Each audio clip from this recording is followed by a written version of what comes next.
Every so often in life comes a person that is one step above the rest. They have a way with words, a way with people, and a way to do things that come so naturally, they make it look easy. The man you are watching is not just an immortal on an exploratory journey to the end of the world. This happens to be Mel Krieger's 40th year coming down to Patagonia, a place close to his heart. Mel has been fishing for the past week in the Rio Gallegos. The weather was miserable, but the environs out of this world. He is heading back north to the city of Bariloche to visit some old friends in the area. But the story does not begin here. It all started 2 weeks ago, in a place that is keeper to the history of fly fishing in Patagonia.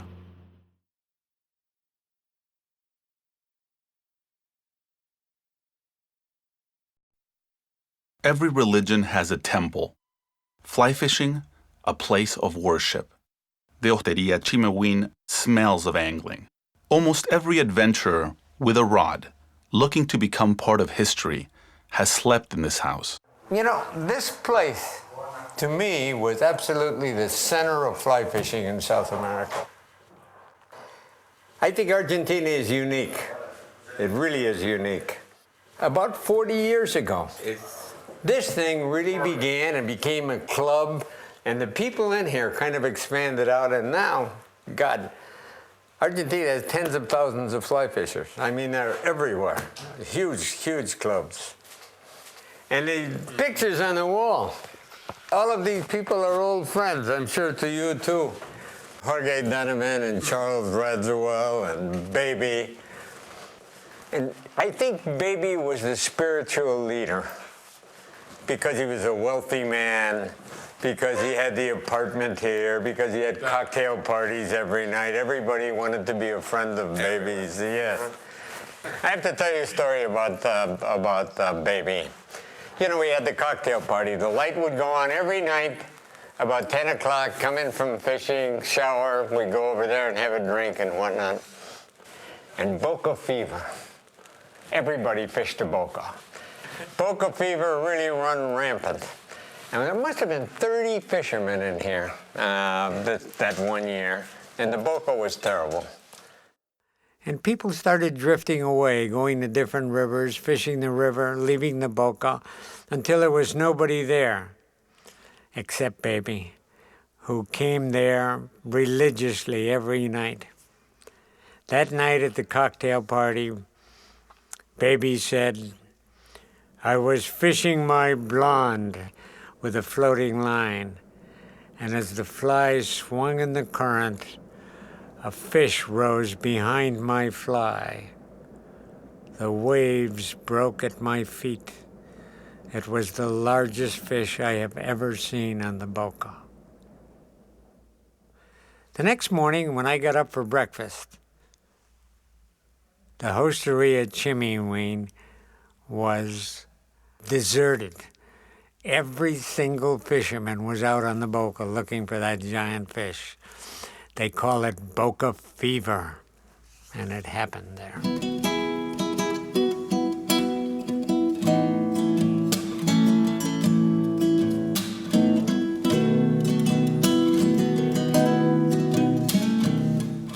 One of the most important rivers in northern Patagonia is the Malleo. After a long walk, the headwaters are reached just before sunset.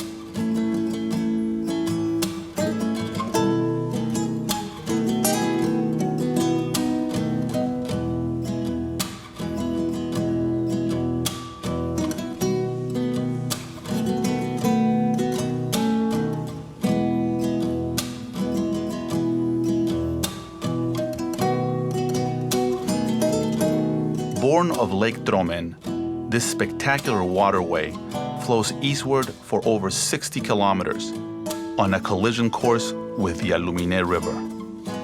There awaits a friend close to Mel's heart, Mario Lucic, the first certified fly casting instructor in Argentina. Both embark on a float that speaks volumes of the bond that unites these two men. Although fly fishing is by nature a sport of solitude, one is never really alone on the river. or on the journey that leads to it.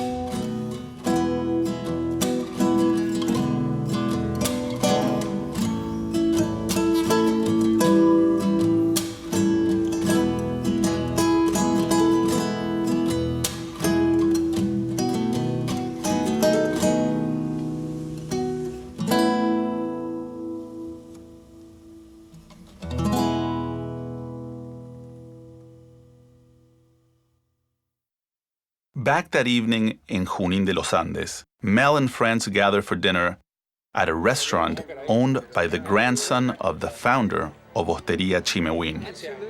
The sport has the ability to unite generations under a common passion. And speaking of friends, the next morning, Mel heads south to visit Meme La Rivière, owner of Estancia Arroyo Verde. It is over 12,000 hectares of perfection, and Meme's husband, the late Maurice La Rivière, personally walked the grounds every day to keep it that way. Through the estancia runs the Traful River, 22 kilometers of unearthly beauty and unbelievable fishing.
Beautiful rainbow, about 2 kilos.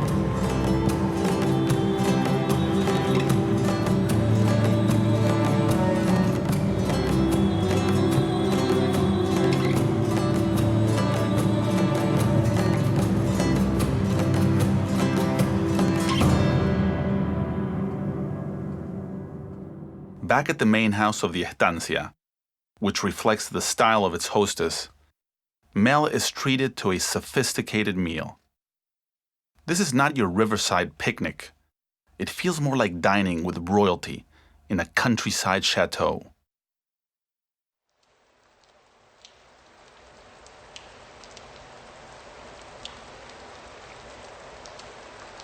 This poem is by Jajo San Martin. Jajo is a gaucho.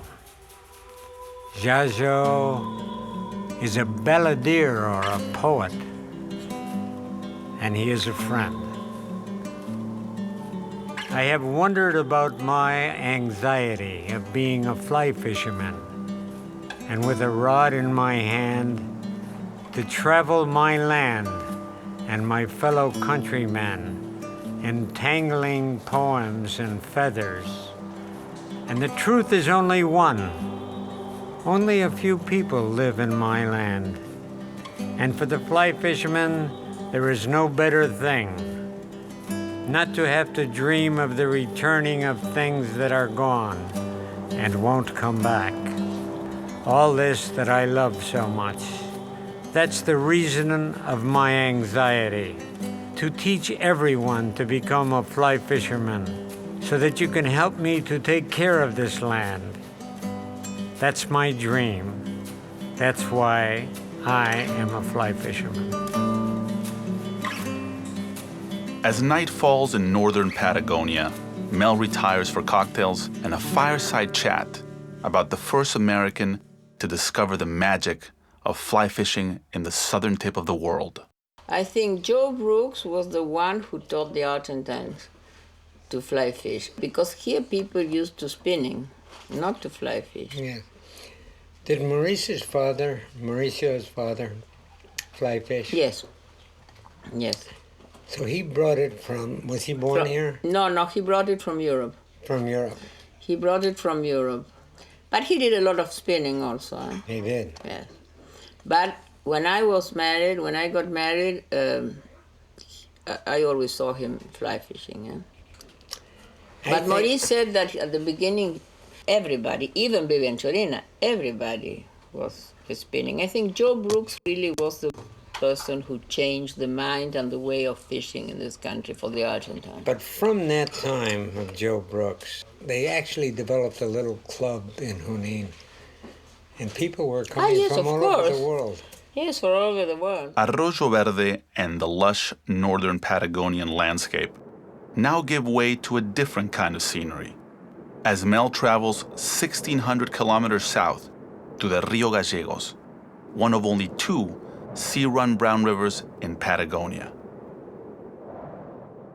A glorious autumn day greets Mel at Estancia Gueraique. After lunch and a siesta, the 8-weight rods are prepared for the action to come. The Rio Gallegos is a special kind of place. It's not always the greatest fishing in the world. It's not always the greatest catching in the world. But there is something magic about the river to me. It's an adventure. And fishing for me is a little bit of an adventure.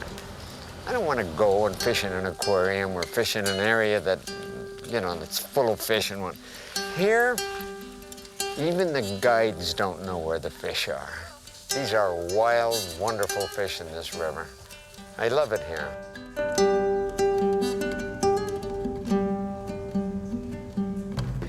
Now I'll show you my real secret look. Are you ready?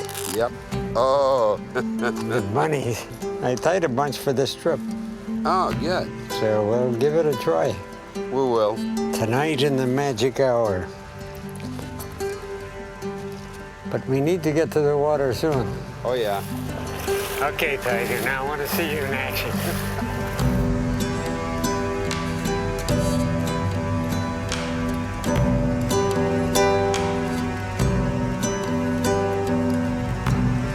Alejandro Di Tomaso is Mel's host.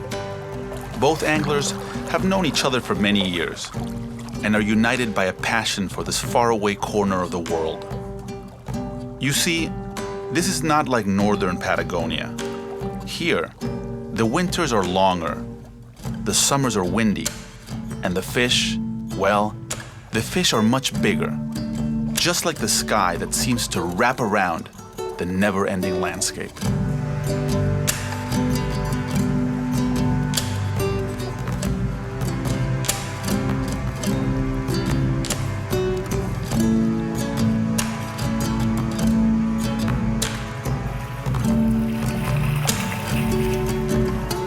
Today, Mel and his partner used up every second of daylight and more.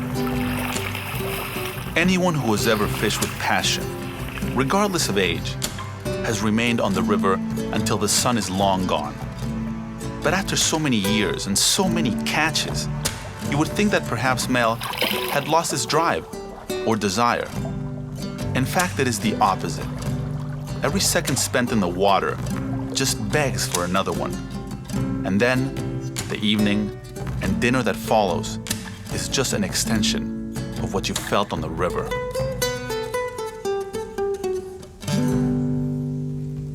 George Donovan was, in fact, one of the real pioneers of fly fishing in this country. And Pablo Martelli, the man that owned this lodge, took care of them.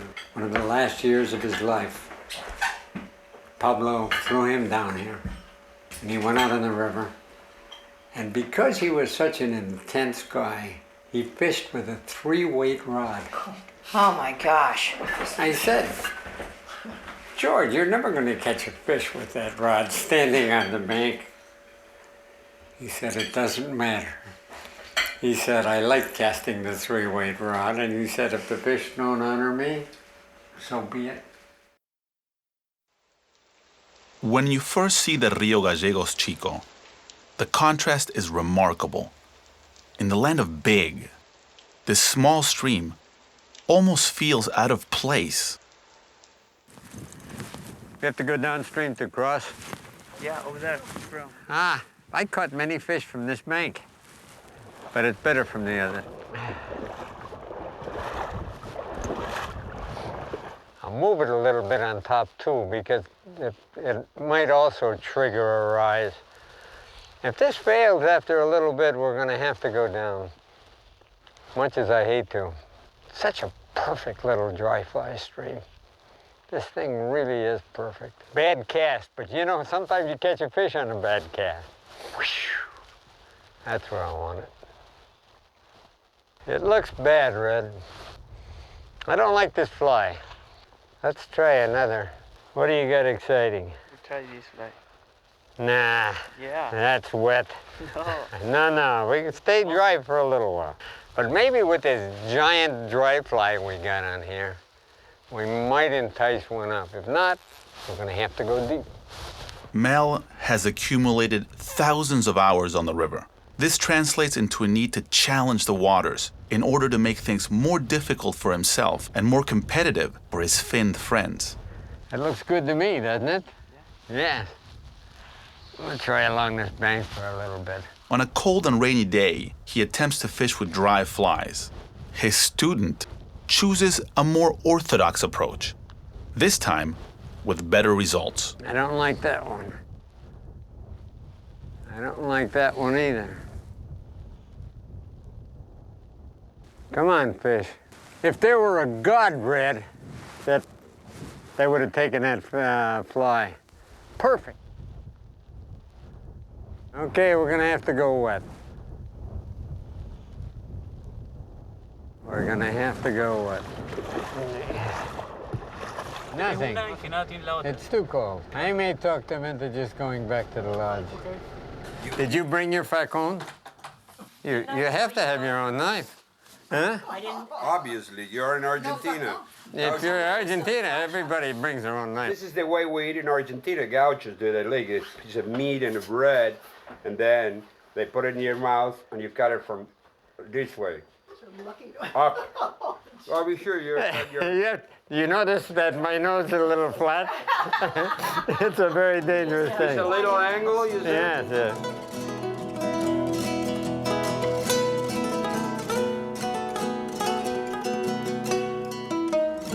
You might have to make a false cast or two, because on a shooting head, you need overhang. You need the shooting head to be outside of the rod at least a meter, 3 or 4 feet anyway. So here's what we'll do. We'll roll cast the line out, make a comfortable long cast, but not the longest possible cast that you could make. The key is the swing. The key is the swing. So sometimes just let it swing by itself, just smoothly, because there's plenty of current here. And sometimes, as the fly is going, bing, bing, bing, just to give it a little movement. Do that every other cast. Comprende? Let's give it a try. And I'll come right behind you.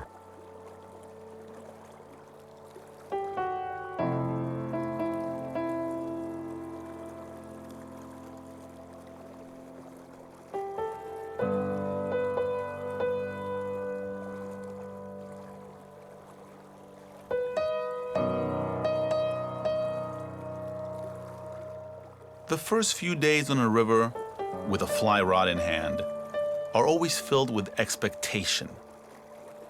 Imagine having none other than Mel Krieger in the water, next to you, passing on advice.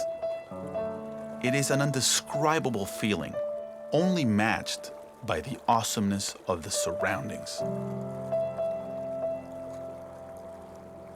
Come on, big fish.